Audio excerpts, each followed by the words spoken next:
algunos proporcionales a la población, otras partidas proporcionales a la actividad económica, y los hemos elaborado. Porque es la única manera de decir con conocimiento de causa cuánto se podría gastar en sanidad, cuánto se podría gastar en otras. Y estos presupuestos los hemos presentado incluso al conseller de Economía de la Generalitat, que nos dijo que eran unos presupuestos plausibles. Lógicamente, cada gobierno haría sus presupuestos, pero son unos presupuestos plausibles. Los ingresos de la Generalitat aumentarían mucho más, no solamente el déficit fiscal, la seguridad social, todos los impuestos serían recaudados por la Generalitat, claro que tendría más gastos, pero los titulares son que se podría reducir los impuestos. Estamos pagando impuestos a nivel de Escandinavia y estamos recibiendo servicios a nivel de Grecia. Y además, podríamos, y esto es casi más importante que los argumentos económicos, tendríamos capacidad legislativa. Porque cuando dice, ¿cómo es que Artur Mas no hace nada para bajar el paro? ¿Cómo es que no lucha contra el paro? No tiene herramientas legislativas. Porque la Constitución, entre muchas otras cosas, otorga competencia exclusiva al Estado español en ni más ni menos que legislación mercantil y legislación laboral. Todo lo que tiene que ver con las empresas y todo lo que tiene que ver con los trabajadores es competencia exclusiva del Estado español. Ya lo intenta, creemos, y ha hecho una reforma laboral. ¿Ha servido de mucho? No. Cataluña no puede legislar ni sobre los horarios comerciales. A veces lo hace porque el Estado español lo tolera, pero si el Estado español, como pasó recientemente, le parece que no, lo tumba.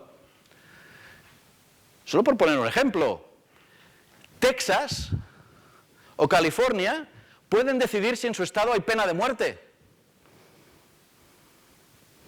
Cataluña no puede decidir si una tienda cierra a las 9 o a las 8 de la tarde. Cuando lo decides, recordémoslo, porque el Estado español lo tolera, pero cuando algo no le gusta, lo tumba. Y lo más importante, estamos convencidos de que la independencia de Cataluña beneficiará a España. Convencidos. Porque ahora las cosas no van bien. En primer lugar, creemos que será un revulsivo para un cambio de modelo económico en España. En segundo lugar, creemos que podrá priorizar y desarrollar en plenitud su propia estrategia económica, sin tener que estar permanentemente contemporizando con Cataluña. Podrá focalizar su sistema político en el progreso económico de España. La competencia genera riqueza, y esto lo sabemos. Y una sana competencia entre Cataluña y el Estado español será bueno para los dos. Además, España se beneficiará de las infraestructuras, ya lo hemos dicho. Por ejemplo, el corredor mediterráneo. El corredor mediterráneo beneficiará a la economía de Aragón, a la economía de Valencia, de Murcia y de Andalucía, seguro. Y de Baleares, por supuesto. Y además, la fortaleza económica de Cataluña ayudará a la economía española. ¿Por qué? Fijaos en una cosa. Ahora, los 16.000 euros que salen de Cataluña, cada año, se invierten en infraestructuras que no ayudan a nadie. Porque un AVE a Badajoz quizá es útil para alguien que vive en Madrid y tiene un coto de caza en Badajoz. Pero realmente para la industria extremeña no es útil. Si ese mismo dinero se hubiera gastado en una política de exportación de la industria alimentaria de Extremadura, en una política de industrialización de Extremadura, en políticas de investigación y desarrollo en Extremadura, en formación de las jóvenes de Extremadura, ahí sí que se habría notado. Pero en un AVE, en vez de defender a ultranza el AVE, nos parece que deberían decir que este AVE no lo quieren, que quieren ese dinero de otra forma. Una Cataluña próspera invertiría en Extremadura, eso seguro, porque históricamente se ha demostrado. Y los catalanes sabemos muy bien la diferencia entre invertir y gastar. Es mucho más útil 3.000 millones de euros bien invertidos que 16.000 millones mal gastados. Y ya se ha anunciado planes de inversión de un Estado catalán en España. Con menos dinero bien invertido se creará más riqueza, se creará más industria y se creará más empleo en España. Imagínense, ya para bajar un poco el tono, que La recaudación del Camp Nou la cobra el Real Madrid. Imagínense que el entrenador del Barça lo pone el Real Madrid. Imagínense que los fichajes del Barça los hace el Real Madrid, que las alineaciones del Barça las hace el Real Madrid. Imagínense que los árbitros los pone el Real Madrid. Bueno, esto ya pasa. Pero todo lo demás no. La pregunta es, ¿iría bien el Barça? El Barça iría fatal. No ganaríamos nunca nada. Ya se encargaría el Real Madrid. Pero esta no es la pregunta interesante. La pregunta interesante es, ¿iría bien el Real Madrid? Iría fatal. Porque cada año ganaría la Liga Española. Pero sería un equipo no competitivo en Europa. Estarían todos gordos, claro, como ganan sin esforzarse. ¿Por qué el Real Madrid sacó el máximo número de puntos en la historia hace un par de años y el Barça el año pasado? Porque compiten el uno con el otro, porque el uno se obliga al otro a afinar sus armas, a afinar el ingenio, a trabajar más duro. Pues este ejemplo que sonaba tan ridículo del Barça y el Real Madrid es cómo funcionan los aeropuertos. Es el único estado, creo que hay otro, no sé si es Rumanía, que funciona igual. Porque el aeropuerto de Atlanta compite con el aeropuerto de San Francisco, compite con el aeropuerto de Nueva York y Chicago. No hay nadie que les esté regulando centralizadamente. Por lo tanto, este es el argumento central. Competir no es malo. En un mercado global es más importante la competencia y la competitividad que no el mercado interior. Hay que desdramatizar un poco la independencia. A la izquierda, Cataluña vista desde el aire antes de la independencia. A la derecha, Cataluña vista desde el aire después de la independencia. Porque no se rompe nada, porque no se levanta ninguna muralla, porque no se amputa, ni desgaja, ni quiebra nada. Digamos las cosas como son. Un Estado catalán, ¿qué cambia? ¿La moneda? No. ¿Las políticas lingüísticas? Tampoco. ¿Fronteras? Ni mucho menos. ¿La gestión de los impuestos? ¿Quién dicta las leyes? Bueno, y a lo mejor tendríamos selecciones deportivas internacionales. Nos hubiera gustado, nosotros apoyábamos mucho Madrid 2020. Nos hubiera encantado participar como catalanes en Madrid 2020. Nos hubiera encantado, fue una decepción. Pero lo más importante, todos estos argumentos económicos, al final,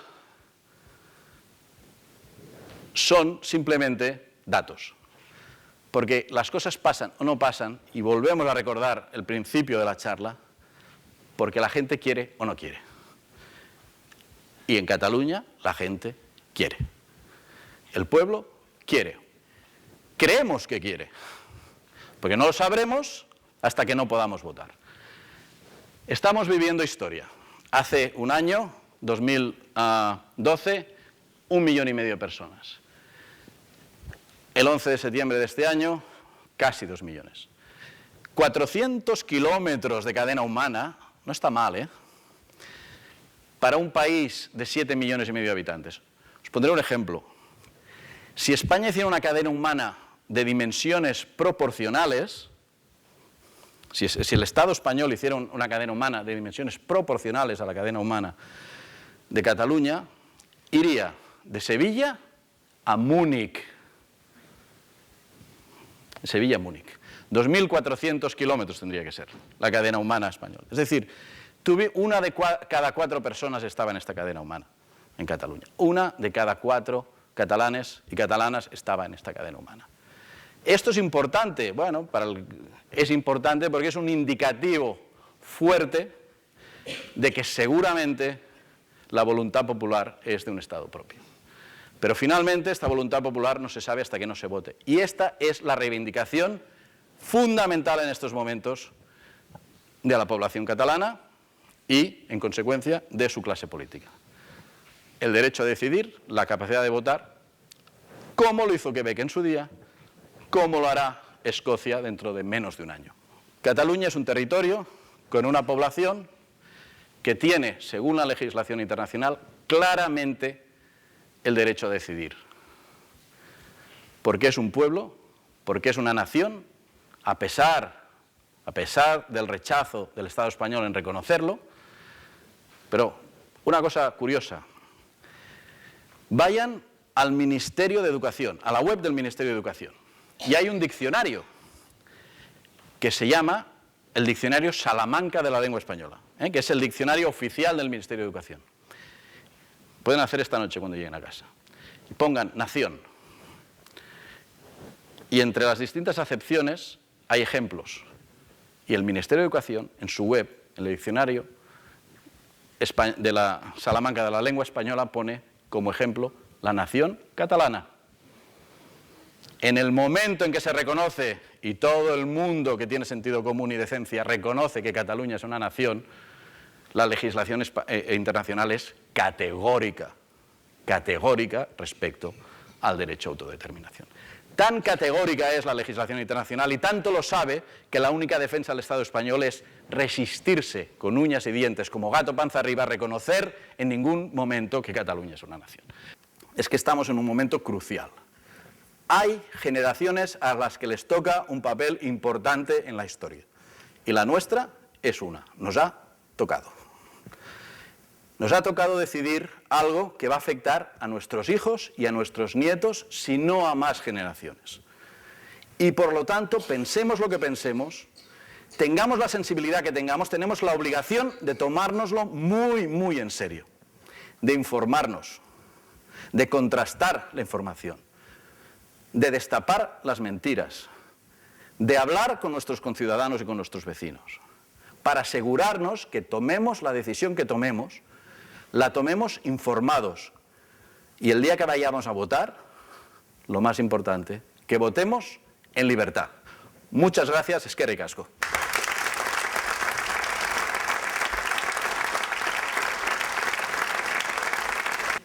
Bueno, si os parece, después de esta amplia disertación, interesante, todo el mundo lo ha apuntado ya, vamos detrás vuestra.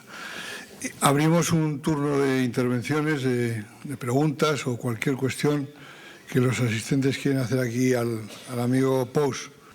Bueno, muy buena tarde y muchísimas gracias por tu explicación. La verdad, estábamos comentando que es algo que quizá nos falte en Euskal Herria y es algo tan didáctico. Quiero decir, yo he estado en unos cuantos actos de este estilo, he estado, y además conozco relativamente a la sociedad catalana, estuve 3 años viviendo por allí, y la verdad es que es de aplaudir el esfuerzo didáctico que estáis haciendo y lo claro que lo explicáis. Con lo cual, en primer lugar, sorionak. Y en segundo lugar, una pregunta, porque claro, tú hacías una reflexión sobre la competitividad y sobre la sana relación de competitividad con el Estado español. Una reflexión que me parece muy positiva y que comparto. Ahora, una pregunta que me surge. Sabemos y lo estamos viendo que la sociedad española es muy influenciable por su clase política y sabemos cómo actúa la clase política. Lo has señalado tú varias veces. ¿Qué previsiones tenéis de posibles sucesos que, por otra parte, ya se han producido, de posibles boicots hacia vuestros productos, hacia vuestra industria, en caso de que se hiciese efectiva la independencia de Cataluña? El tema del boicot no lo incluimos en las presentaciones porque es un tema que prácticamente ya ha caducado. Fue un debate vivo durante un tiempo, pero es un debate que se ha resuelto. El boicot se ha estudiado con cifras muy detalladas por profesores universitarios y, en fin, los detalles son largos, pues se dividen los segmentos en segmento de consumo final, consumo industrial, etcétera, etcétera. Y la afectación sería muy pequeña, de un porcentaje muy pequeño del Producto Interior Bruto y duraría poco. La forma más clara de ver esto es que no ha habido boicots ni graves ni duraderos en un lugar del mundo. En situaciones de conflicto mucho, mucho peor. Pensad que en Israel se montan boicots cuando los palestinos tiran una bomba en un autobús. Ni siquiera estos boicots llegan a ningún sitio. Porque al final el boicot es disparar contra lo que no toca. Además es casi imposible. Es decir, ¿cómo acabas sabiendo, ¿no?, si una pizza de Mercadona la ha fabricado Casa Tarradellas? ¿Cómo sabes si al boicotear Cava catalán no estás eliminando los puestos de trabajo en La Rioja porque resulta que la misma familia tiene inversiones allí. Además no tiene ninguna efectividad. Es decir, el boicot es un bluff en realidad.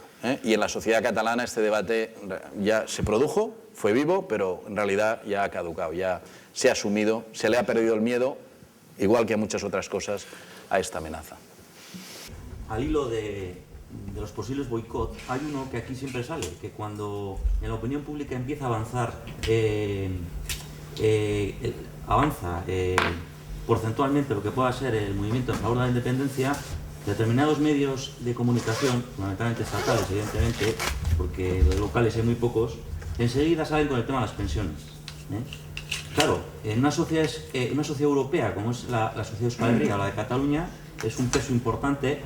Y claro, esa gente evidentemente tiene que opinar, pero el miedo condiciona a la hora de optar de manera libre. Yo no sé si Cataluña eso lo prevé por un lado que el Estado va a utilizar ese argumento, evidentemente, la caja la tienen ellos son, entre comillas, los que pagan las pensiones, y entonces, ¿qué se va a hacer contra eso? Eso va a salir, porque aquí eso ha salido de manera reiterada. Y entiendo que eso se va a trasladar, y claro, también los pensionistas estarán preocupados, bueno, pensarán cómo se va a solventar esa situación. ¿Se le va a pasar la factura al Estado? ¿La va a pagar? ¿No la va a pagar? Este es un debate, no va a pasar, ha pasado. Alicia Sánchez Camacho fue a un hogar de jubilados a mentirles sobre este tema. Porque lo único que pueden hacer es mentir, porque la respuesta está más que argumentada, más que articulada y claramente difundida. Y creo que cada vez quedan menos pensionistas en Cataluña que tengan dudas. La respuesta es muy simple. Las pensiones no se pagan de ninguna caja. Las pensiones de este mes se pagarán con las cotizaciones de los trabajadores de este mes. La caja, que por cierto está vacía, porque el Estado español la ha esquilmado y ha sustituido por pagarés, se ha quedado todo el efectivo que había, ya no hay prácticamente, era simplemente un pequeño mecanismo regulador. Pero las pensiones se pagan de las cotizaciones.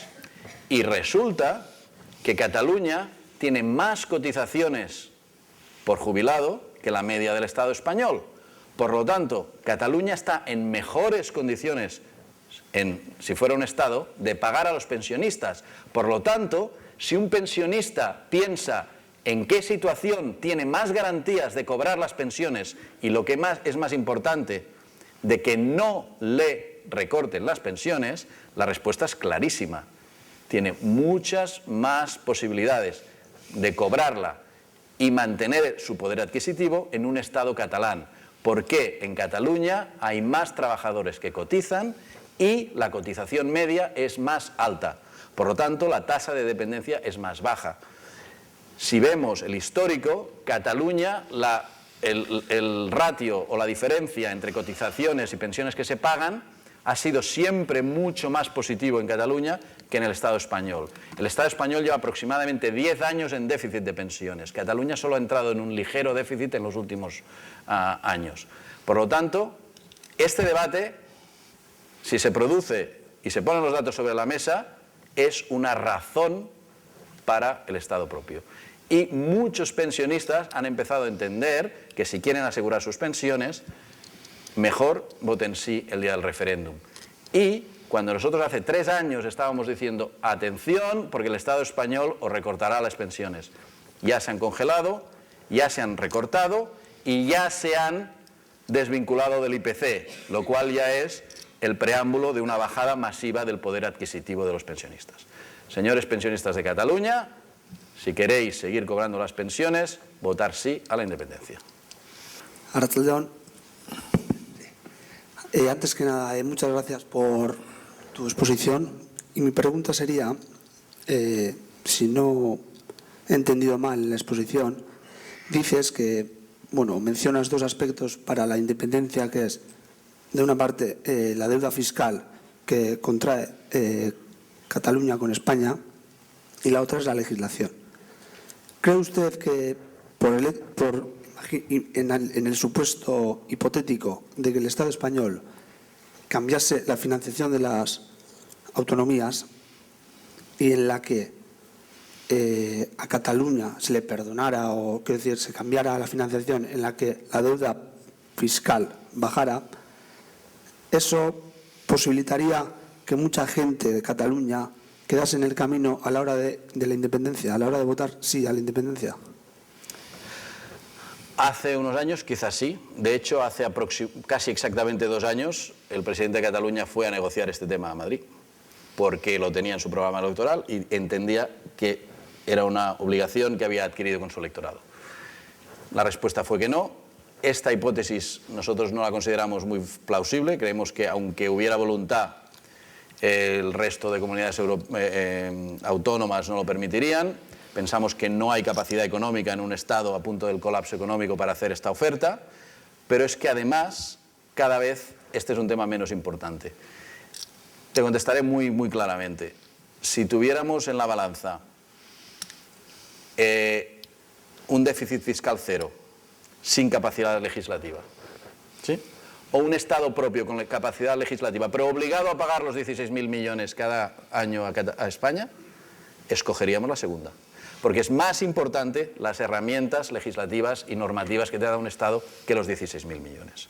Porque el incremento del Producto Interior Bruto que tendríamos con las oportunidades logísticas, con las oportunidades industriales, con el aumento de las exportaciones, con la reducción de la tasa de paro, generaría un crecimiento económico que compensaría con creces los 16.000 millones.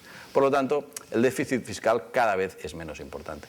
Algo se notaría. Si esta oferta estuviera, que no creo, sobre la mesa algún día, algún voto se llevaría. Pero cada vez estas personas... Además, hay un tema casi de dignidad. Si después de pedir la independencia como la hemos pedido, al punto en que hemos llegado, Cataluña echar atrás por 16.000 millones, qué vergüenza para Cataluña. Qué indigno, y si nos llamaran peseteros tendrían toda la razón. Por lo tanto, espero que esto no se produzca y seguro que no se producirá. Lehendakari, eskerrik asko por la exposición que has hecho. Yo creo que es de agradecer el plantear el plantear el tema de la independencia por motivos económicos, no solamente políticos. Y la pregunta que le quería hacer es si los países catalanes han renunciado a la territorialidad, o la pregunta hecha de otra forma. En caso de que haya que votar, la decisión en dónde se tomaría. Digo, teniendo una similitud con lo que puede ser Euskal Herria, teniendo 3 provincias o 3 países, comunidades catalanas dentro de España. Si eso lo tienen previsto. Sí. En primer lugar, los motivos no son solamente económicos. Es posible que ni siquiera los más importantes sean los económicos. Y yo, el Cercle Català de Negocis, hablamos de los motivos económicos porque este es nuestro cometido, este es nuestro papel en este proceso.